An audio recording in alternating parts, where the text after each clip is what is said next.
السلام علیکم۔ پروگرام کتب نما کے ساتھ طاہر احمد بھٹی آپ کی خدمت میں حاضر ہے۔ ہم مذہب کے نام پر خون کتاب میں سے تھوڑا تھوڑا حصہ پیش کرتے کرتے صفحہ نمبر 193 تک پہنچ گئے ہیں، اور اب وہ ایک تسلسل سے یہ چیپٹر جو ہے یہ جاری ہے۔ حضرت مرزا طاہر احمد صاحب امام جماعت احمدیہ کی یہ لکھی ہوئی کتاب ہے۔ 53 یعنی کہ فسادات کے بیک ڈراپ پہ یہ لکھی گئی تھی، اور معاملات ویسے کے ویسے ہی چل رہے ہیں۔ ریاست نے، ارباب حل و عقد نے، اور مذہبی لیڈرشپ نے کچھ بھی نہ حالات سے سیکھا ہے نہ تاریخ سے سیکھا ہے۔ پبلک اور ذاتی طور پر، انفرادی سطح پر انسان سمجھ سکتے ہیں، اور وہ محسوس کر کے جھوٹ سچ میں امتیاز کی صلاحیت اللہ تعالیٰ نے چونکہ انسانوں کو دی ہوئی ہے، وہ انفرادی سطح پر سمجھ جاتے ہیں، اور جو جرأت کرے وہ پھر اس پہ سٹینڈ بھی لے سکتا ہے۔ لیکن اجتماعی بدقسمتی کی جو رفتار ہے یا چال ہے وہ وہی ہے کہ جیسے وہ ایک مصرے میں کہا گیا ہے کہ وہی ایک چال بے ڈھنگی جو پہلے تھی سو اب بھی ہے۔ میں وہاں سے شروع کرتا ہوں جہاں پچھلی دفعہ چھوڑا تھا، کہ یہی وہ جذبہ محبت ہے جو بنی نوع انسان کی ہمدردی میں 1,24,000 انبیاء کے سینوں میں معجزن رہا، اور یہی وہ جذبہ محبت ہے جو عرب کے ایک امی نبی صلی اللہ علیہ وآلہ وسلم کے دل سے رحمتوں کا سرچشمہ بن کر پھوٹا اور ایک عالم کو سیراب کر گیا۔ اور وہ آسمانی پانی یہی ہے جس نے صدیوں کے گندے دلوں کی میل کو اس طرح الگ کر دیا جیسے بھٹی گندے کپڑوں سے میل کاٹ کر الگ پھینک دیتی ہے۔ لیکن افسوس ہے کہ اس طرف کسی کی نگاہیں نہیں اٹھتیں اور دل سخت ہو گئے۔ درد میں ڈوبی ہوئی تقریروں کی جگہ خوشمگیں فتووں نے لے لی، اور سینہ دعا سے اس طرح خالی ہو گیا جیسے وہ گھونسلہ جسے پرندہ ہمیشہ کے لیے خیر بات کہہ گیا ہو۔ کچھ تو وہ ہیں جو ناسے ہونے کا دعویٰ ہی ترک کر بیٹھے اور خدائی فوجدار بن کر امت کی اصلاح کے لیے نکل کھڑے ہوئے، اور کچھ وہ ہیں جو ناسے تو رہے مگر نصیحت کے اطوار بدل گئے۔ سخت کلامی ان کا شیوا بن گیا، اور جبر و تشدد ذرائع اصلاح، اور کسی نے پلٹ کر نہ دیکھا کہ کیا کبھی پہلے بھی ان راہوں پر چل کر بنی نوع انسان کی اصلاح ہوئی تھی کبھی؟ افسوس کہ دراصل اسلام کی سچی محبت ہی باقی نہیں رہی، ورنہ ممکن نہ تھا کہ یہ دردناک منظر دیکھ کر علماء کے دل نہ پگھل جاتے۔ کوئی ویرانی سی ویرانی ہے کہ چاروں طرف مذہب کی روح پسپا ہوتی ہوئی دکھائی دیتی ہے، اور لامذہبیت کی موت دلوں پر قبضہ کرتی ہوئی نظر آتی ہے، مگر علماء ان حالات سے صرف نظر کیے ہوئے ہیں اور اسی ڈگر پر چلے جاتے ہیں، اور اپنی روش پارینہ کو بدلنے کے لیے تیار نہیں۔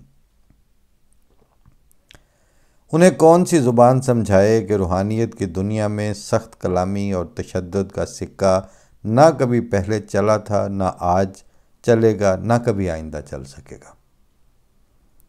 لیکن برا ہو اس کا مائیگی کا کہ روحانیت کی دنیا میں چلنے والے سکوں سے تو ان کا دامن ہی تہی ہے۔ ہر ایسی بے لوث خدمت اسلام ان پر دو بھر ہے جس کے سرے پر اقتدار، ذاتی منفعت یا نام و نمود کے تومے نہ لگے ہوں۔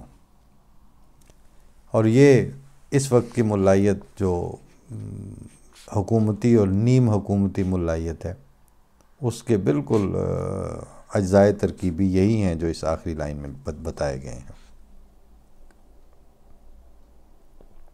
اور ہر مشکل کام پر ان کا اجتماع مشکل ہے۔ آج ایک بانگ تکفیر کے سوا، یعنی کافر قرار دینے والی آواز صدا لگانے کے علاوہ، اور کوئی بانگ انہیں میدان عمل میں ایک ہاتھ پر جمع نہیں کر سکتی۔ یہ تو اندرونی حملوں کا حال ہے اور بیرونی حملوں کی یہ کیفیت ہے کہ چھوٹے چھوٹے کمزور مذہب بھی جنہیں ہم دیر ہوئی مردہ سمجھ کر پیچھے چھوڑ آئے تھے، وہ گویا مردوں میں سے جی اٹھے ہیں اور بپھرے ہوئے شیروں کی طرح اسلام پر حملہ کر رہے ہیں۔ عیسائیت کو ہی دیکھ لو کہ جس کے عقائد کی بنیاد سخت کمزور اور کھوکھلے مفروضوں پر مبنی ہے اور جس کے دعوی متضاد اور باہم دست و گریبان ہیں، اسلام کے خلاف دنیا کے کونے کونے میں اعلان جنگ کر رہی ہے۔ گیدڑ تو شیروں کی طرح دندناتے پھر رہے ہیں اور شیر گیدڑوں کی طرح کھوہوں میں دب کے بیٹھے ہیں۔ عیسائی پادریوں نے اسلام اور اسلام کے مقدس رسول کے خلاف اتنی کتابیں شائع کی ہیں کہ دنیا بھر میں مسلمانوں کی بھی اتنی تعداد نہیں ہے، اور وہ ہر زاویے سے ہر تیکھے ہتھیار کے ذریعے اسلامی عمارت کی ایک ایک اینٹ پر ضربیں لگا رہے ہیں۔ وہ حضرت صلی اللہ علیہ وآلہ وسلم کی مقدس ذات پر بھی حملہ آور ہیں اور امہات المومنین پر بھی سخت ناپاک حملے کرتے ہیں۔ وہ اسلام کو ایک جابر اور قاہر مذہب کے طور پر پیش کرتے ہیں اور قرآن کریم کو محمد مصطفیٰ صلی اللہ علیہ وسلم کے دل کی گھڑی ہوئی باتیں قرار دیتے ہیں۔ ان کا علم تاریخ بھی اسلام پر حملہ آور ہے اور علم فلسفہ بھی۔ ان کا علم منطق بھی اسلام پر حملہ آور ہے اور علم طبیعیات بھی، اور ان کی تہذیب نے اسلامی تہذیب کے ٹکڑے ٹکڑے کر دیے ہیں۔ مگر افسوس ہے کہ ہمارے علماء کو اس خطرے پر کوئی آگاہی نہیں، اور اگر ہے تو جواب کی طاقت نہیں ہے۔ جواب کی طاقت نہیں پاتے سوائے اس کے کہ حکومت سے مطالبہ کریں کہ اس ملک میں ان کافروں کی تبلیغ کو بزور بند کر دیا جائے۔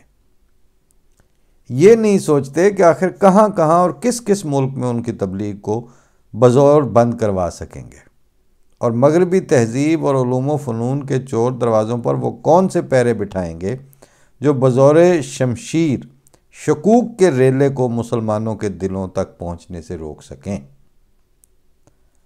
اور کیا صرف دفاع پر ہی اسلام کے احیاء کی ضمانت لی جا سکتی ہے؟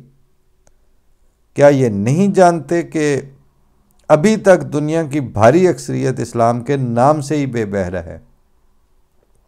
ابھی تو بر صغیر ہند و پاکستان میں ہی اسلام کو غلبہ حاصل نہیں ہوا۔ ابھی تو ہمیں امریکہ کو بھی اسلام کا پیغام دینا ہے، اور روس کو بھی، اور چین کو بھی، اور جاپان کو بھی۔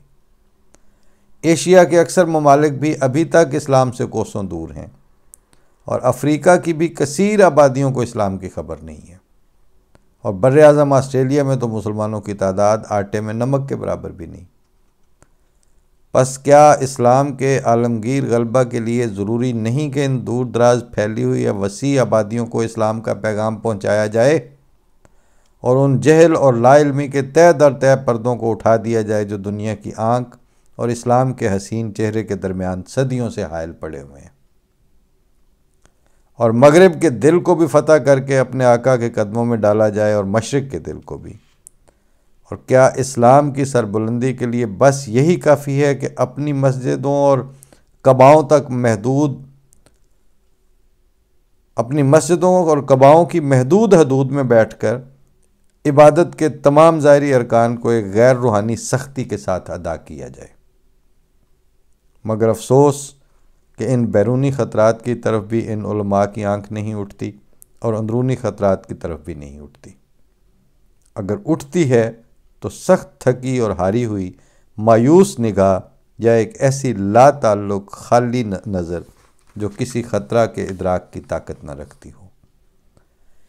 یہ مطلق اس امر کا خیال نہیں کرتے کہ آج جب کہ اسلام کو سخت اندرونی اور بیرونی خطرات درپیش ہیں، جو اسلامی جسم کے ایک ایک عضو، ایک ایک بند اور ایک ایک جوڑ پر چوٹیں لگا رہے ہیں، اور کتنے ہی وحشی درندے ایک عرصہ گزر گیا کہ اسلام کی رگ جان سے خون چوس رہے ہیں، ان کے نزدیک صرف ایک ہی خطرہ اسلام کو لاحق ہے۔ یہ خطرہ فرقہ ہائے اسلام میں پائے جانے والے مختلف عقائد کا خطرہ ہے۔ کہیں تو یہ شیعہ عقائد کا خطرہ بن کر ظاہر ہوتا ہے، کہیں سنی عقائد کا ہوا بن کر نکلتا ہے، کبھی یہ بریلوی عقائد کے وحشت ناک حلیے میں نظر آتا ہے، کبھی یہ اہل حدیث یا اہل قرآن کے عقائد کے ڈراؤنے خواب بن کر راتوں کو ان کی نیند حرام کرتا ہے۔ گویا خطرہ صرف ایک ہی ہے جو ہزار بھیس بدل کر آتا ہے، یعنی اسلام کو صرف اسلام سے خطرہ ہے۔ ملائیت کی اس زمانے کی آپ کے ارد گرد جاری تحریکوں اور ان کی ہر طرح کی جانفشانیوں اور ان کے سارے واضح و نصیحت کا سم ٹوٹل اور رس نچوڑ کے اگر ایک کنسنٹریٹڈ ورژن آپ کو بتانا پڑے تو وہ یہی ہے کہ اس زمانے کی ملائیت، اور خاص طور پر جو پاکستان میں کھل کھیل کے اپنی ڈومیننس کی کوشش میں لگی ہوئی اور اقتدار کے ساتھ بلینڈڈ ملائیت ہے، اس میں اس کا تھیسس ہی یہ ہے کہ اس زمانے میں اسلام کو صرف اسلام سے خطرہ ہے، اینڈ دیٹس آل۔ اور جو حقیقی خطرات ہیں، کس طرح ایگنوسٹسزم جو ہے اس کی ساری کوشش صرف یہ ہے کہ کسی طرح انسان خدا کا انکار کر دے بس، اور واقعتاً فلسفے کے نام پر ان کی وہ جان چھڑکتے ہیں اس کیفیت پر کہ لوگ مذہب کو ایک افیون اور ایک نان سینس اینٹی سمجھ کر لات مار دیں، پھر انسانیت بڑی ترقی کرے گی۔ وہ اسلامک ویلیو سسٹم پر ہر طرف سے حملہ آور ہونے کے بعد پھر ایک اپنا ویلیو سسٹم ہے وہ دیتے ہیں،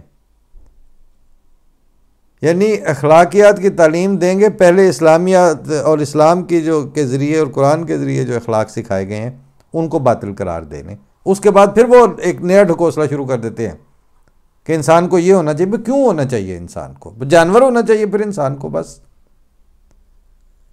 کریں گے خیر اس پہ مزید بات، فی الحال یہ کتاب مکمل ہو جائے، تھوڑے سے صفحات رہ گئے ہیں۔ اللہ توفیق دے، فی امان اللہ، السلام علیکم۔